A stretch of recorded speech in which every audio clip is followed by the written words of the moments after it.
award, and it's a case that Professor Z was very familiar with and wrote about.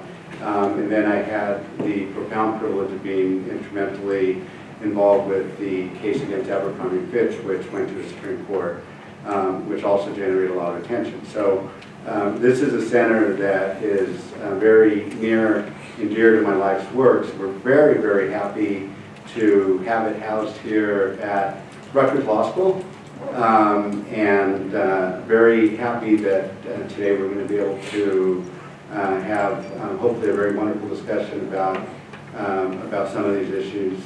So without me talking anymore, let me introduce Professor Zaharzi. Thank you.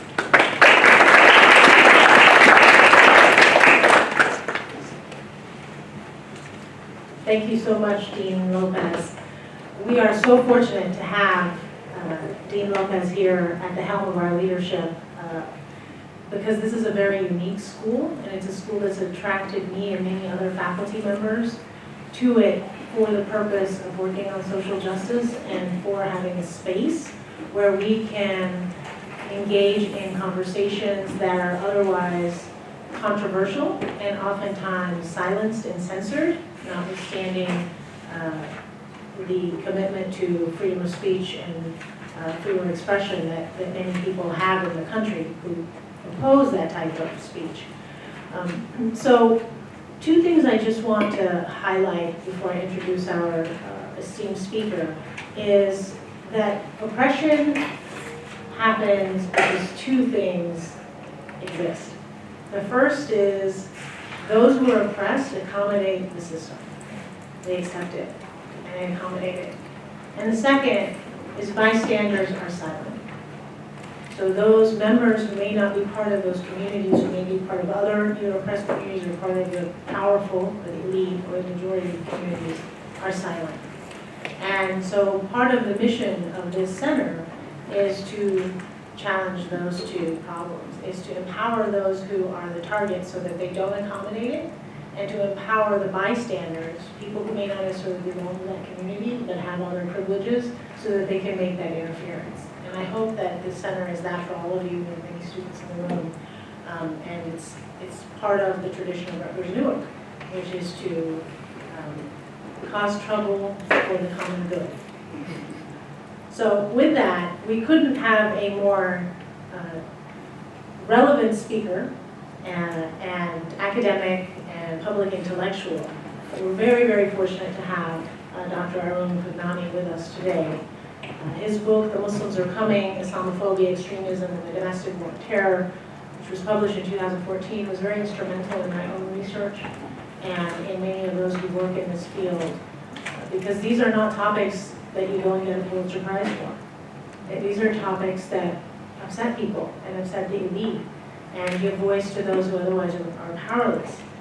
So I commend him for writing it and having the courage of his conviction to write it. He's also the author of The End of Tolerance, Racism in 21st Century Britain, which was published in 2007. He's currently a visiting assistant professor in the Department of Media, Culture, and Communications at NYU University, and has written for The Nation, The Washington Post, The Intercept, and The Guardian has described him as one of Britain's best political writers. He was born in London, and he moved to New York in 2010. He was formerly an editor of the Journal of Race and Class, and he has been a Society Fellow and a Scholar in Residence at the Schomburg Center for Research in Black Culture at the New York Public Library. And I would remiss to just make a personal note that Professor Kudnani is someone who not only is brilliant, but is also very kind and also very committed to the cause in which he writes about. Because there are many public intellectuals who write lovely language, but they don't act on that language, and they don't take the political risks involved. And I think we are very fortunate to have among the few here today, Professor Kudnani, who lives by his words. So with that, please join me in welcoming him.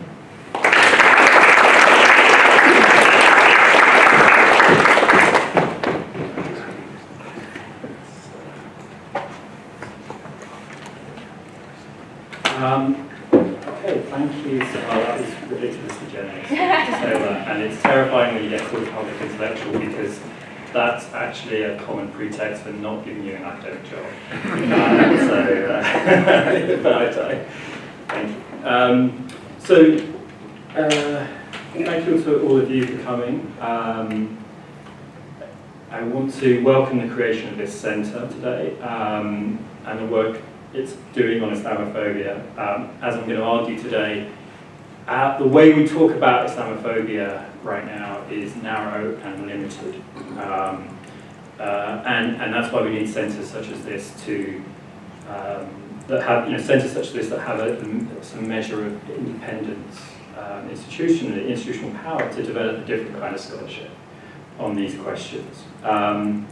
It's also relevant that we're in Newark for me, because we're just around the corner from Rector Street, which is where the first national conference of the Black Power movement was held in 1967.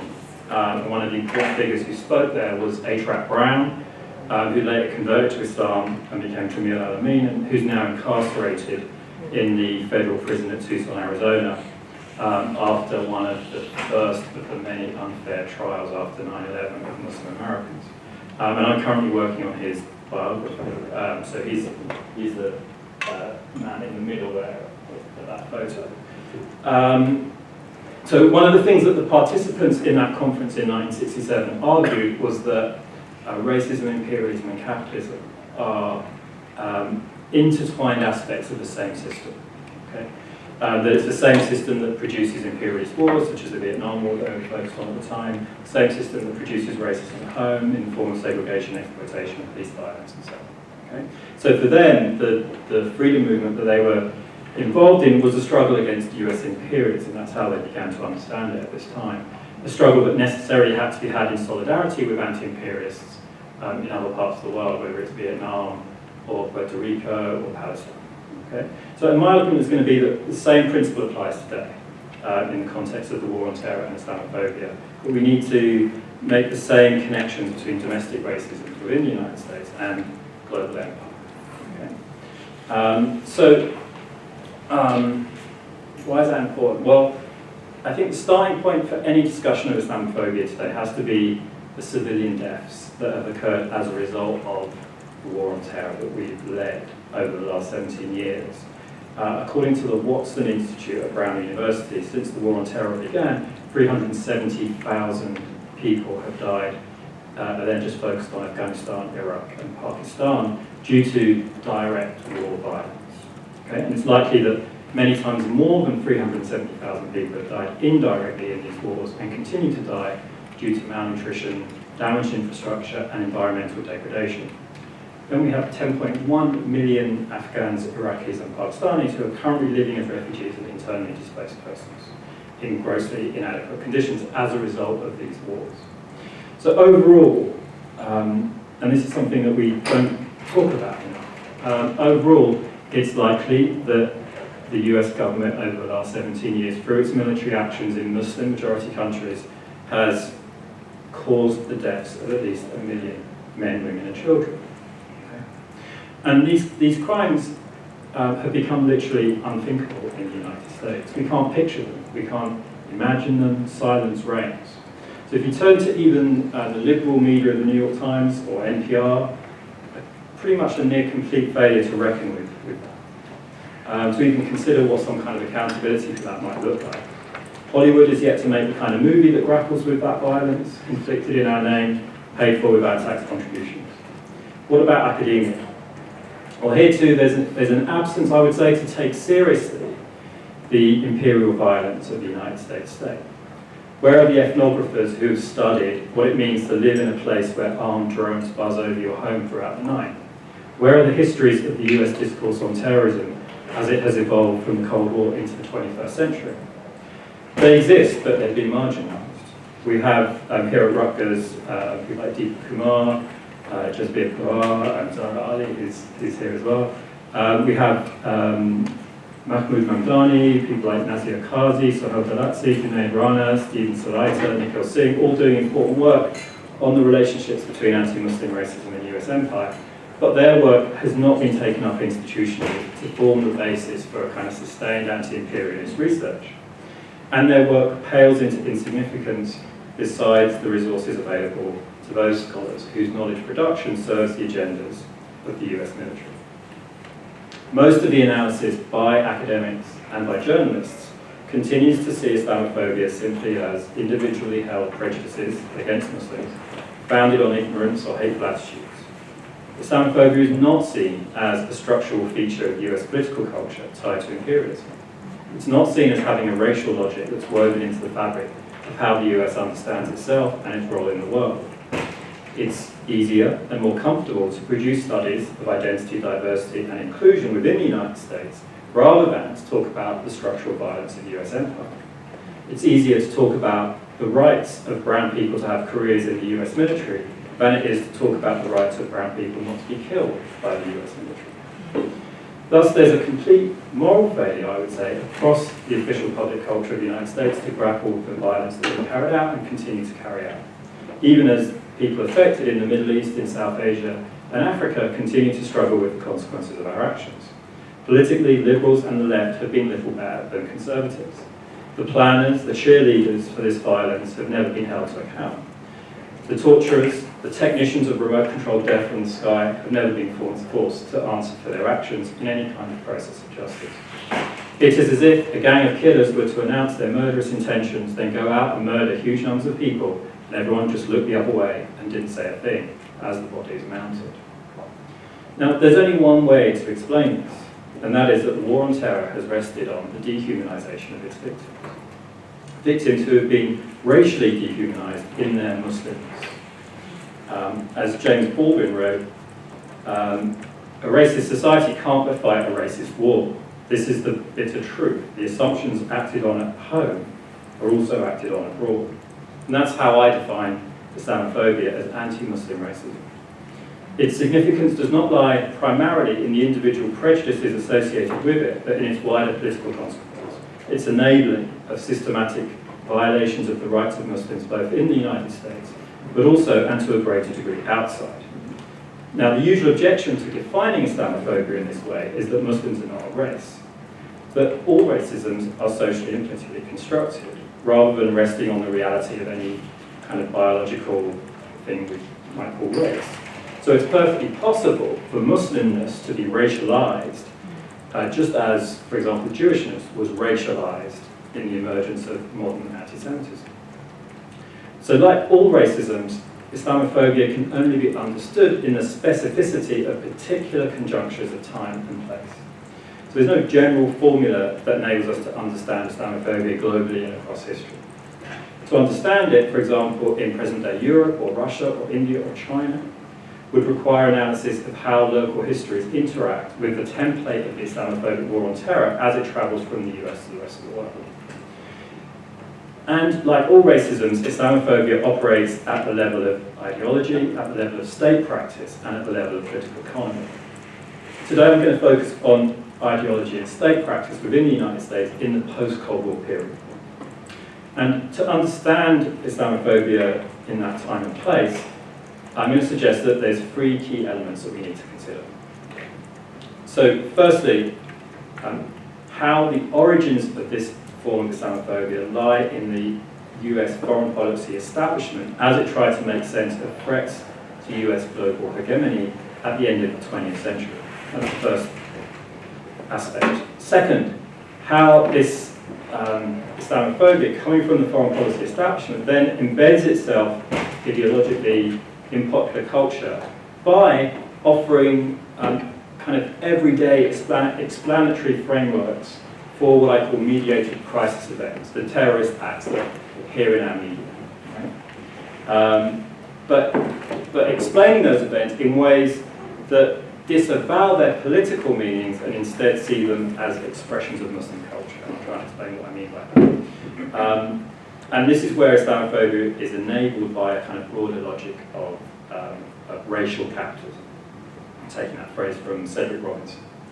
And then thirdly, how as a result of this process, practices of state violence have emerged that have inflicted untold harm both within the United States and abroad.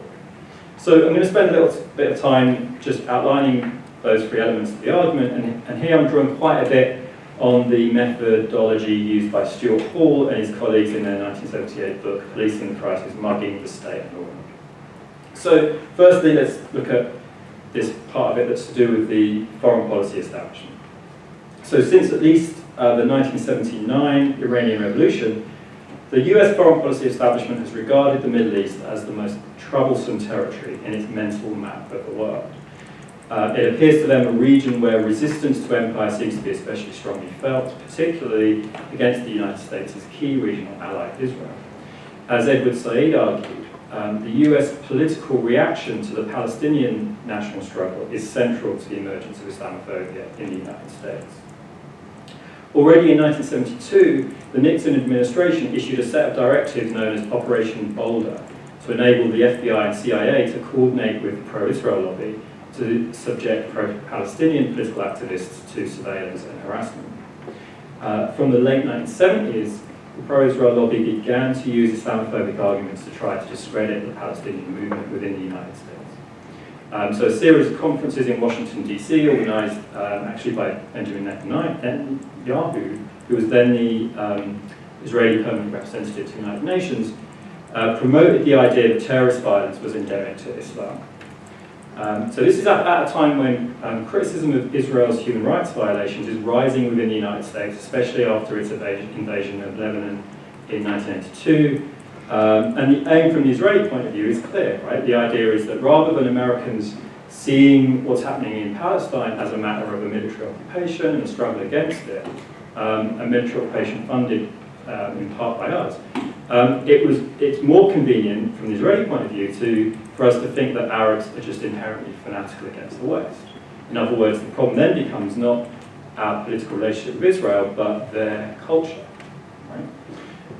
The Iranian Revolution of 1979 and its aftermath of hostage-taking of US embassy workers provided another opportunity to promote this kind of line of thinking. So it's in this context that the basic structure of today's US Islamophobia takes shape, with the myth emerging that Islam is inherently prone to anti-Western violence. And it's from this period onwards that some kind of belief in a kind of Islamic threat becomes a kind of collective unconscious of the ruling elite in Washington. So with the end of the Cold War in the 1990s, liberal democratic capitalism is proclaimed by Washington as victorious. The world appears to many to have entered a period in which ideological conflicts over how to organise society are going to be over, what Francis Fukuyama calls the end of history.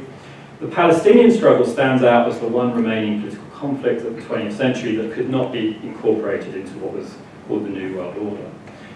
So writers such as Bernard Lewis and Samuel Huntington are then arguing that the explanation for that failure to deal with the Palestinian issue lies not in the politics of it, but in the culture. They kind of start to adopt this same argument. They call it the Clash of Civilizations thesis, which claims that conflict involving Muslims can be explained simply as the mechanical and repetitive expression of an underlying kind of cultural essence that they call Islam that is pre-programmed for fanaticism and that's remained the same over centuries and whose content can be known through a reading of the religious texts. So what starts to emerge here is the idea that culture can play the same role as race, a kind of hidden force that underlies a whole people's behaviour, a single rule that can be applied everywhere to explain everything that they do.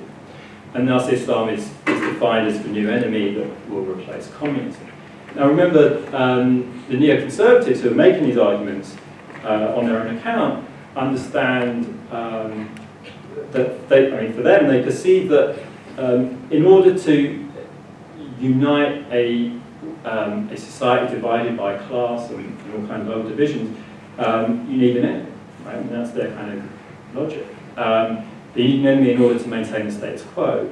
So, for Samuel Huntington, he's reasonably explicit about this, that, there's a kind of idea of the ideal enemy, which he says would be some group of people who are ideologically hostile, racially and culturally different, militarily strong enough to pose a credible threat to American society. And so Islam can be, more or less fitted to play this role of the ideal enemy. And so it's this framework that then provides the basis for analysis in the aftermath of 9/11, the creation of Guantanamo, the wars in Afghanistan and Iraq, the torture and so on, all of which is understood as necessary to change Muslim cultural values, right? There's what Tony Blair called wars of not regime change, but values change, right? The idea was a cultural change. Then in the Obama era, the war on terror is painted in a veneer of liberal values, which enables establishment liberals to be drawn into supporting it and making it a permanent element within the US system of power. So neoconservatives invented the war on terror, but Obama liberals normalized it. Okay, so the second point is to think about this ideological process of how Islamophobia tries to kind of offer explanations for what I call mediated crisis events, such as when we see incidents of terrorism in our media. So, as Stuart Hall and his colleagues argued in their book Policing the Crisis, these crisis events that kind of shock us, disturb us, they never appear in a pure form to us, but are made sense of through vocabularies determined by whoever has the power to offer what they call the primary definition of the event. Right? So what does this event represent to us? Right? Who gets to define that? So in the case of events involving political violence, the national security arm of the state and its associated so-called terrorism experts have a particular authority in our media system to define those events because of their presumed role as defenders of society from unknown threats and their claim to hold classified information unavailable to the rest of us.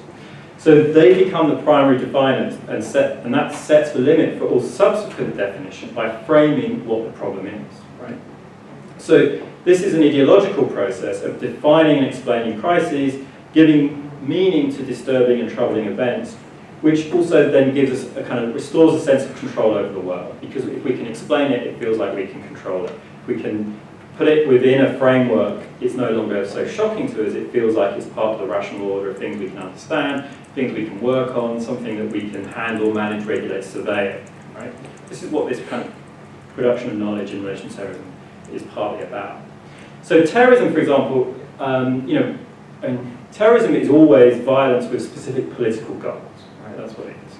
Whether it's the creation of particular kinds of state, or national liberation, or reactionary terrorism that aims to maintain the status quo in a particular conflict, such as the Kudnani plan. So it's always the expression of political conflicts. Right? But ideologically, we are led by this kind of battery of terrorism experts to read terrorism instead, not as an expression of a political conflict, but as an expression of religious extremism that's taken to be rooted in a particular cultural identity. So, a good illustration of this is, for example, after 9/11, sales of the Quran soared. Very many people in America bought copies of the Quran, right? And for some of them, they're trying to understand a religion that's now in the news, and that's good. But most people are buying the Quran because they've been told that somewhere in the Quran there's some passage that explains why 9/11 happened, right? There's a passage there that says, kill the infidel, kill the Westerner, kill the American, or whatever people imagine, right? And this is the fantasy, this is the delusion. And if we wanted to buy a book to understand 9/11, we'd have been better off buying copies of a history of the CIA or something like that. Because it's a political history that we're dealing with, right? So this is how Islamophobia works ideologically to displace what are political antagonisms onto the plane of culture, where they can be explained in terms of kind of inherent nature of the other. Right? And this is how Muslims are made to be less than human. And this is also a kind of projection, right, in the psychoanalytic sense here. So we are involved in all kinds of violence. In fact, our capitalist society depends on us being involved in all kinds of violence around the world to sustain that system. But we don't want to acknowledge that in our ostensibly liberal culture, so we transfer it onto the personality of the Muslim and see the violence as a product just of them, something outside our own social order. Right? So our violence is then only ever understood to be a proportionate response, a rational response, to the inherently aggressive and irrational Muslim fanatical enemy. Right? And this is a formula that has its origins in European colonialism, of course, We could do worse than read Frantz Fanon to understand. So in these ways, we create a kind of self-image of ourselves as innocent, as beneficent, and we do that in a context in which, as Wendy Brown notes, rich and poor, colonizer and native, first world and third, live virtually and actually in ever greater proximity in a world of extreme and intimately lived inequality, deprived of strong legitimating discourses. Right? It gives us a story to tell of why that inequality is not something we need to worry too much about, because the other is just inherently fanatical. Right? And so you can see the parallel here. There's some parallels here with modern anti-Semitism as well that are relevant. Right? So anti-Semitism, in its modern form, over the last 200 years or so, has viewed Jews as double, right? As both dangerous subhumans who threaten the purity of the social body from below, but also as this kind of secret cosmopolitan superclass able to direct world history, through the kind of Jewish conspiracy theory stuff. They control the media, they control the banks, blah, blah, blah, right?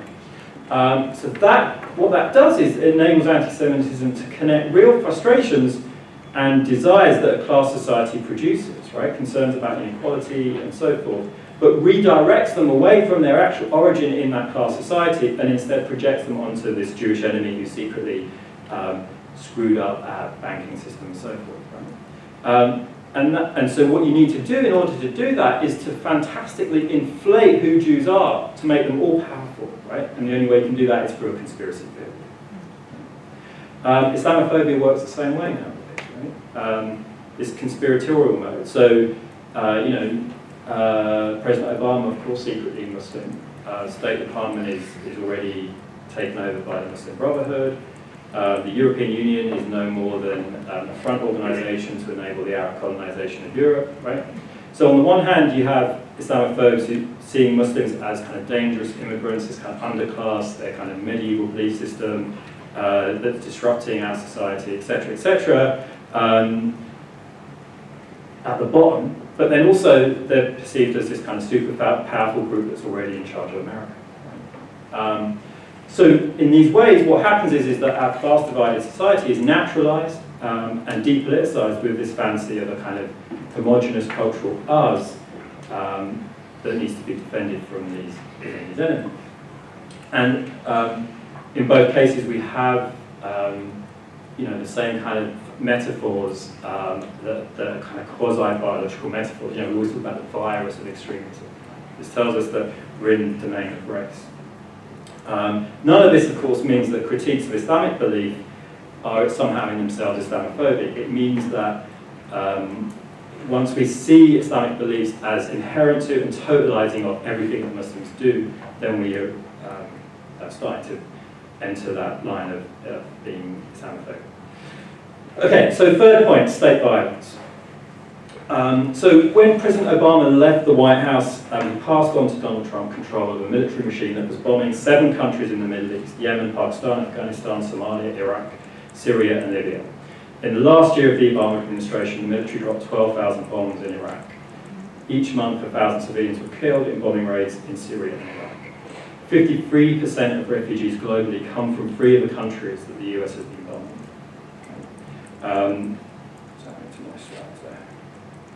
We have exported violence to the Middle East for decades, yet refused to offer sanctuary to those fleeing the consequences of that violence. And this policy did not begin with Trump. Okay. So domestically, policies that resemble Trump's Muslim ban had been proposed as early as 1986.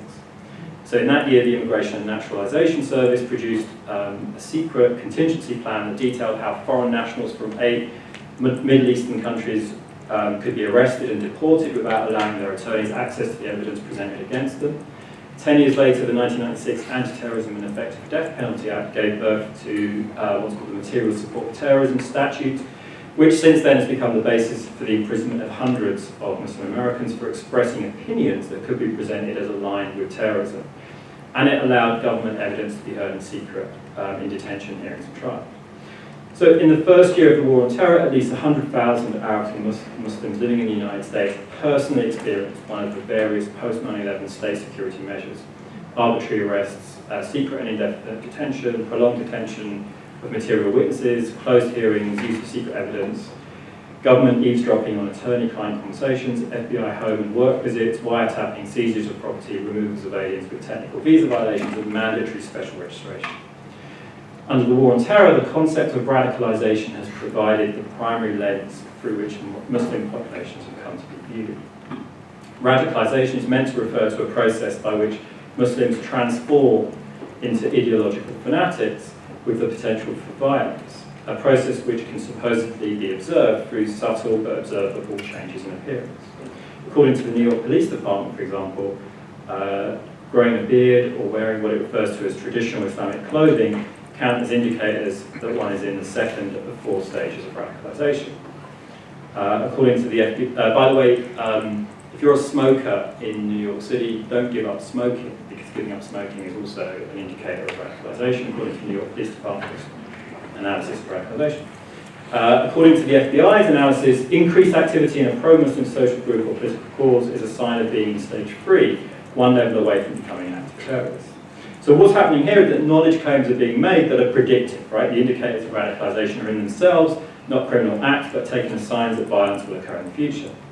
And so we have these observable markers of radicalization taken to be signs of this kind of inner pathological nature that's otherwise invisible but is gradually expressing itself. And so what do you want? If you believe that this is how it works, you want a surveillance gaze that's constantly reading Muslim bodies for the signs of these indicators of radicalization, and that's exactly what we've seen.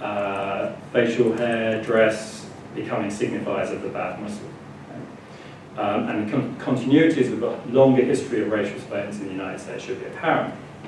Now, these models of radicalization that underpin this surveillance, of course, you know, there's millions of dollars, pounds, and euros that have been spent to try and back this up with some kind of empirical evidence. None of it has no one's been able to find any empirical evidence for the idea behind any of these radicalization models. They don't stand up, but they continue to be the basis for how counterterrorism surveillance works. The FBI, at the peak of COINTELPRO, which was the program that became famous in the 1970s as the program that surveilled Martin Luther King and other, and the Black Freedom Movement, Black communities in general, the New Left. At its peak, it had 1,500 informants working,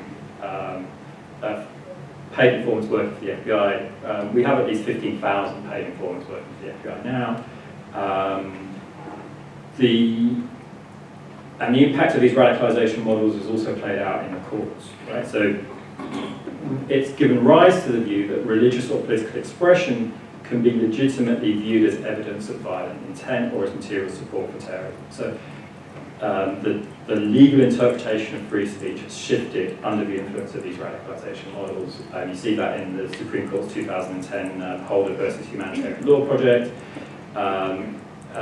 which finds that expressive activity coordinated with or under the direction of a foreign group, which the speaker knows to be a terrorist organisation, may constitutionally be prohibited as material support for terrorism.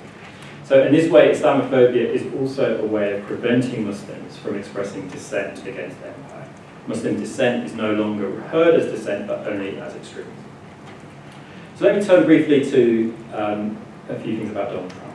So the debate we've had since the election in 2016, we've talked a lot about how do race and class fit in the story. A lot of people talk about Russia, a lot of people talk about social media, all this is going on. What we've been nearly completely silent about is how the political process that I've been describing, this story of the emergence of Islamophobia and the foreign policy establishment, proliferation through the war on terror, how that provided the template, the kind of underlying logic of Trump's Islamophobia in the campaign.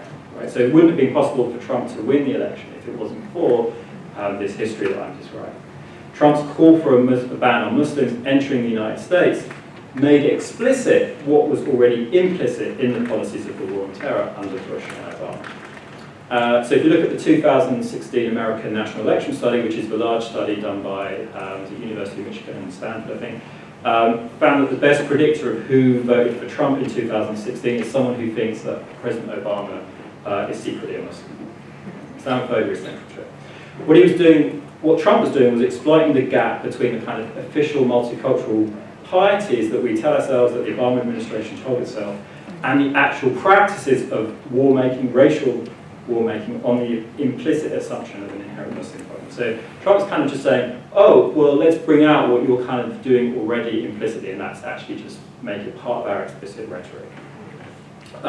So after Trump was elected, another example of us buying the wrong book, sales of George Orwell's 1984 soared. We thought if we read 1984, we might understand how the new America under Trump would look. We're reading the wrong book because we should have been reading Aimé Césaire's Discourse of Colonialism. So his argument in that book, and he wrote this in 10 years after World War II, is that the seeds for fascism in Europe were sown in Europe's colonialism in Africa, Asia, and the Caribbean. So political violence on a vast scale was obviously an inherent part of colonialism. What was exceptional about Nazism was that it applied to Europe the practices of colonial violence and slavery that until then had been reserved exclusively for non-Europeans. Right? That's his argument. So he says, before they were its victims, Europeans were its accomplices. They tolerated Nazism before it was inflicted on them. They absolved it, shut their eyes to it, legitimized it, because until then it had only been applied to non-European peoples.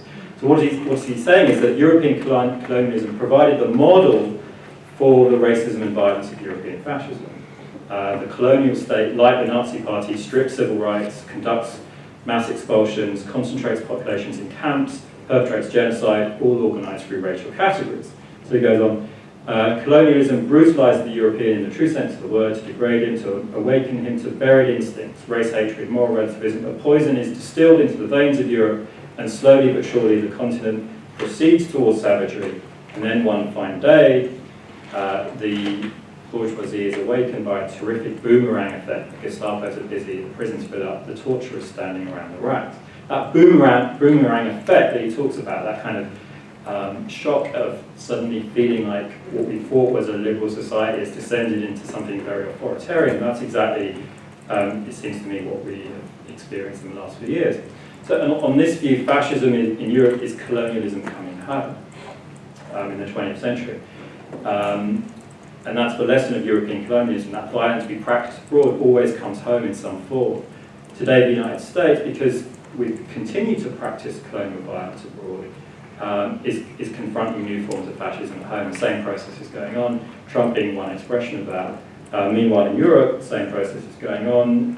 In Britain, with Brexit, which is largely driven by an Islamophobic vote, and with the rise of the far right in Europe. This is a poster from the German AfD party that says, Deutsche Leitkultur is German culture in command, and Islam-free schools, Islam-frei Schulen. So what should we do as scholars, as activists? So one implication of the analysis I've been developing is that Islamophobia can't be opposed by demands for liberal tolerance or by demonstrations of empathy and understanding for the cultural differences of our Muslim fellow citizens, although those aren't bad things. The true demand is not to have one's culture tolerated, but equal participation in shaping the future of the world. The struggle against Islamophobia is not primarily about cultural differences, but about the social and political antagonisms they are expressions of. The question is not whether Muslim culture is compatible with American values, but who gets to decide what America means, and whether an America can be imagined free of racism, free of empire and racism. The problem is not how to integrate Muslims into the United States, but how the United States can be integrated into the rest of the world, given its unacknowledged history of colonialism and slavery. As I mentioned earlier, the Black freedom movement of the 60s and early 70s was able to organically link the struggle within the urban colonies of the United States to the struggles for national liberation in Asia, Africa, and the Caribbean. We need to do that again, to connect the militarized killing of black people on the streets of US cities with the militarized killing of Muslims in Yemen, Pakistan, Somalia, and so on. To trace the links between the prison industrial complex within the United States and the so-called black sites of war on terror incarceration outside the United States. To to see the connections between the war on terror, the war on drugs, and the war on immigration. We need to see how Islamophobia is part of the reason the United States spends far more public money on killing brown people than it does on providing decent healthcare and education to working class Americans. For scholars, our basic commitment should be to human liberation beyond partial affinities to particular nation states.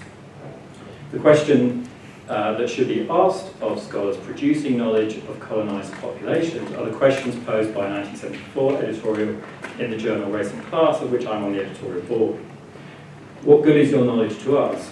Do you, in your analyses of our social realities, tell us what we can do to transform them? Does your apprehension of our reality speak to our experience? Do you convey in a language that we can understand? If you do none of these things, should we not only reject your knowledge, but in the interest of our own liberation, consider you a friend to our enemies and a danger to our people? Thank you.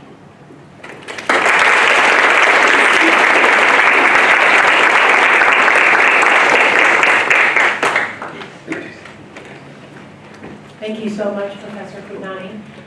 We will now open it up to Q&A, and I am going to defer to Professor Kudnani to manage that process, but I do hope that you will engage him on this very rich discussion. Can we change that plan? You can moderate the questions. Oh, sure. Yeah, Okay. now that I've got to it, I'm kind of a little more tired than I expected. Great. Sounds good. Okay, so somebody, I'll start with somebody.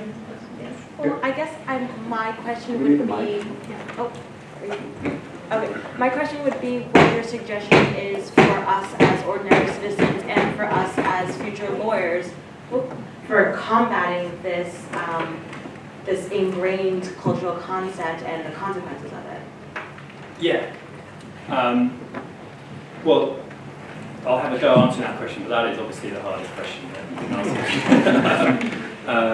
I mean, as organised citizens is a nice phrase. I think we need to be a lot more organised. I think we're not as organised as we should be. I think we spend a lot of time engaging in discourse, but that's not the same as having organisation, right? And so I don't think we should be spending any more time doing that thing we do on social media where we say, you know, why are you not being more consistent in how much attention you give to one terrorist attack or another? Is Islamophobic to do that? I mean, that doesn't get us anything, right? What we need is organisations that do the kind of thing that the folks that I began with, that Power Conference were doing, which is actually build at the grassroots, right? Build organising at the grassroots, create the kinds of organisations that people feel like they want to, you know, meet with once a week and do work together, right? I mean, not just online. And once we start to get that kind of infrastructure, that gives us power, right? And then we can start to, thank you, and then we can start to use that power to, you know, I think the next step is to say to the left and liberals in the United States, why are you not talking about this stuff enough? And why is reducing our footprint of military expenditure not part of the left's program right now in the United States? Why are we not making it a demand that, you know, we halve the military budget and spend that money on schools and hospitals? Right? It seems like, you know, if we did that, we would still have a capacity for killing that's greater than all the rest of the world combined. No one can seriously argue that that would threaten our security. I mean, the security threats that we seem to be most concerned about right now are people showing us racist ads on Facebook. Right? I mean, we can have, you know, a multi-trillion-dollar military budget. It's not going to do anything about that. So we're not having these conversations, right? And it's not about, you know, so that kind of argument, I think, appeals to a broad swathe of Americans that aren't being engaged in this way, right? But we need the organisational power behind it to make it happen.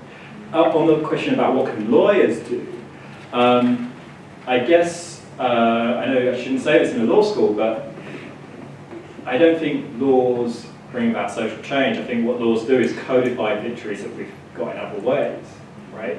So what is going to be important is as you know, as you have a movement that starts to address these issues on the ground and starts to bring about changes of view, that then there's a legal struggle to codify those changes and make them written into the system so that we don't have to constantly be on the streets to get there anymore, right? That's, I think, where lawyers come in very effectively. Of course, there's urgent work every day in the United States on these issues to some extent as well, where we need lawyers to do that work, to do civil rights work. Unfortunately, there isn't a purely legal route to dealing with the kind of global empire stuff that I've been talking about, right? Because I don't think there is a law that, you know, that someone can petition from Afghanistan and say, you know, my rights have been violated, right? Because you drone strike my family. That doesn't exist. So the struggle is going to have to be fought in other ways. Hi. So I saw the narrative you were trying to build here is this idea of like, thank you. Political ideology moving into the public domain basically to kind of perpetuate and expand and justify this state violence means in basically the U.S. imperialist structure. So basically, if we're seeing the political ideology moving into this media narrative that the U.S. is trying to push, this idea of us versus them, this idea of, you know, the fantastical, fatalistic Muslim, what is a means to contradict that narrative? Is it necessarily presenting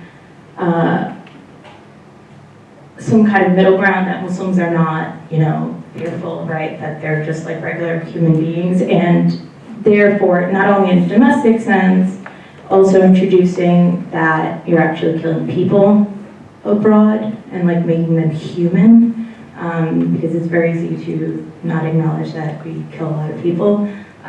So what is a means to put forth that narrative if we are doing it in a grassroots movement, and what is a way specifically to bring focus to this idea of state narrative? If you're saying it's not through Facebook and like clicking I like this, what is a way to bring focus to the actual danger of state violence and that perpetuation and our ignorance of it?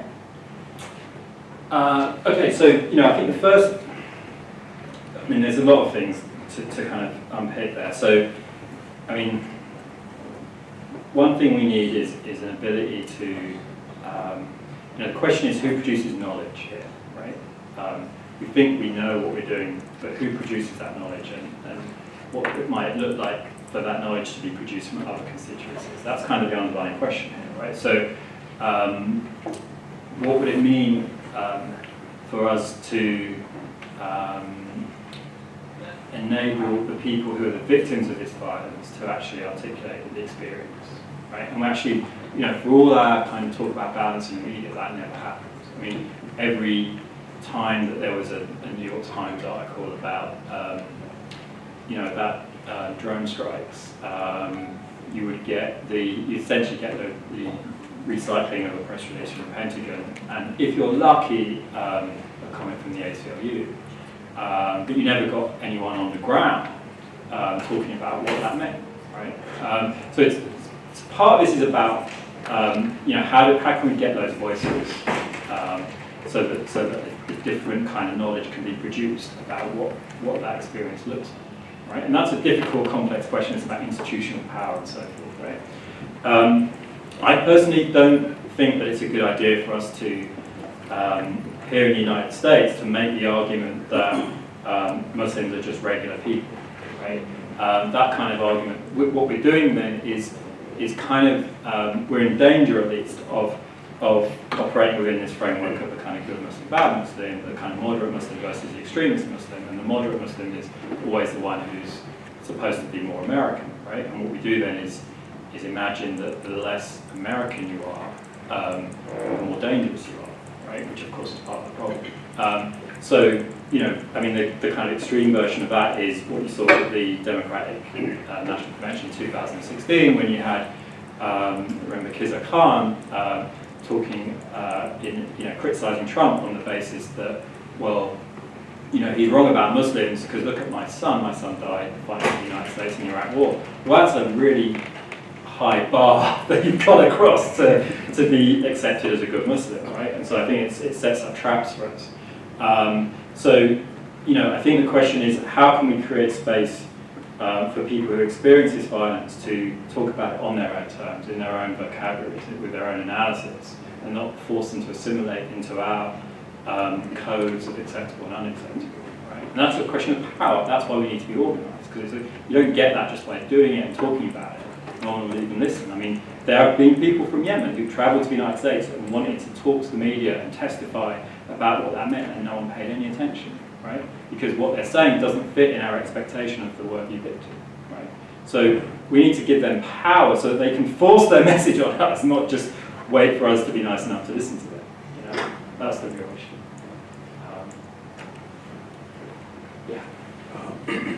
What do you think the role of religious organizations in America? Okay.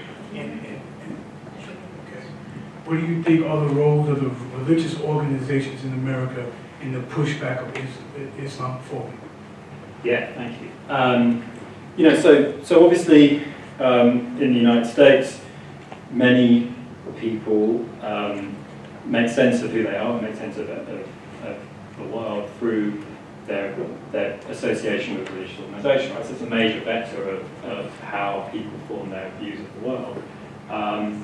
And to that extent, there's a struggle to be fought in those spaces over what understanding there is, right? Unfortunately, up till now,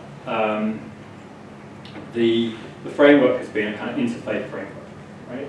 Where, by and large, where some people from a church or a synagogue or a mosque would get together and kind of look for similarities in their religious traditions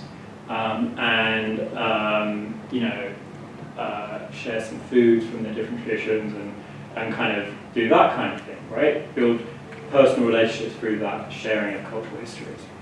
And that's great, right? But it doesn't get to the heart of the problem here, because, as I argued, the problem is not religious extremism, the problem is political conflict, right? So the only danger of that interfaith work is the assumption that somehow by us all starting to have more personal relationships with more people of other faiths, somehow this problem will go away. And I'm not, I don't think it is going to go away, because that's not what's driving it, right? And plus, we'd have to get through a lot of lunches to get to any large number of people and have them all meet Muslims, right?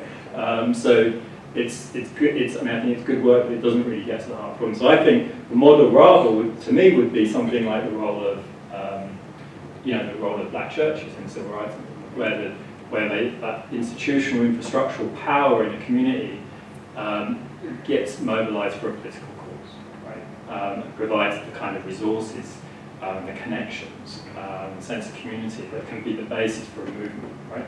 That kind of role of religious organisations seems to be much more relevant here as a model. So we'll take one more question because we have some delicious food waiting for all of you.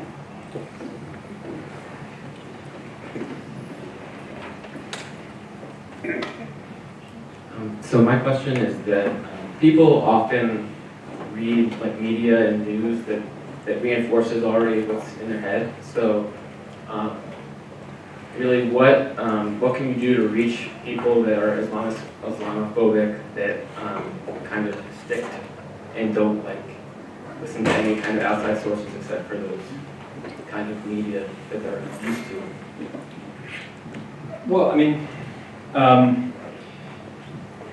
there's no shortage of materials out there, right, online and so forth, that people have produced, over the last 15 years to try and present kind of rational arguments for why what people might have heard on Fox News isn't an accurate representation of, particular parts of the world or particular religious tradition, right?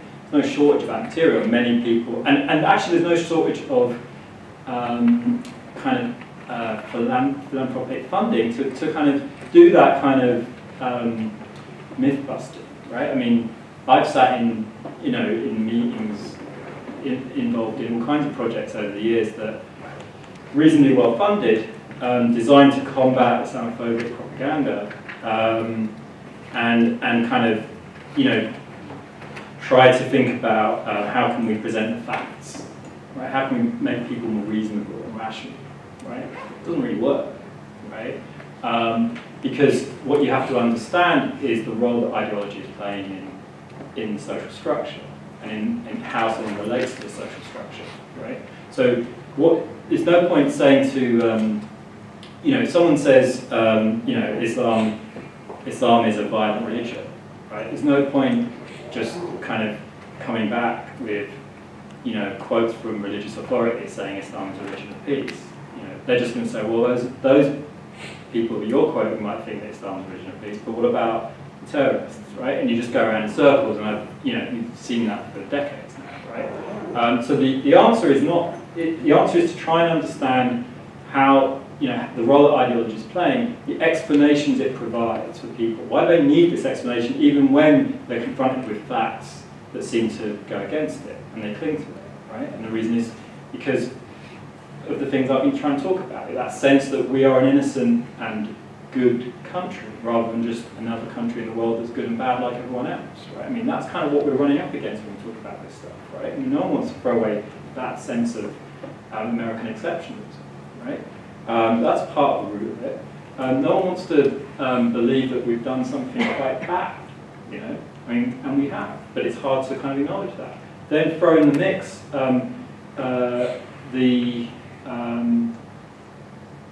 the fact that terrorism is scary, and we've seen a lot of it, you know, on our news screens. And it needs some kind of explanation. Have liberals and the left offered a better explanation of why terrorism exists? Most of them haven't talked about it, right?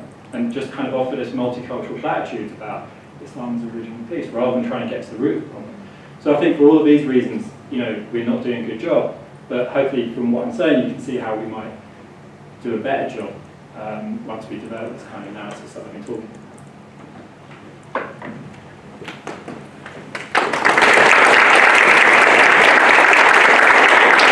Thank you so much, Professor Kudnani. We have all been enlightened, even those of us who have been researching this for many years. And we're very, very fortunate to have you. And I want to end on a positive note in terms of letting all the students here know how fortunate you are to be here. I did not go to a law school that had this level of diversity that is so meaningful. Diversity within races, between races, within classes, across classes. So you are so fortunate to be here. Your own dean spent the whole time here. Deans don't do that. This shows the values of the school. And so I hope that you will use the time that you're here to be part of the change you want to seek, because those of us who are starting to feel like we're aging, our hope is in you. We want you to go and do what we couldn't do or what we're trying to do and don't feel that we're succeeding in doing. And so you are part of our own investment in the common good and in making the changes that we can, that are imperative, that are existential for us as individuals, as groups, but even for this country and for the globe. And so with that, please join me in thanking Professor Arun Kundnani for kicking off our Islamophobia lecture series for the year.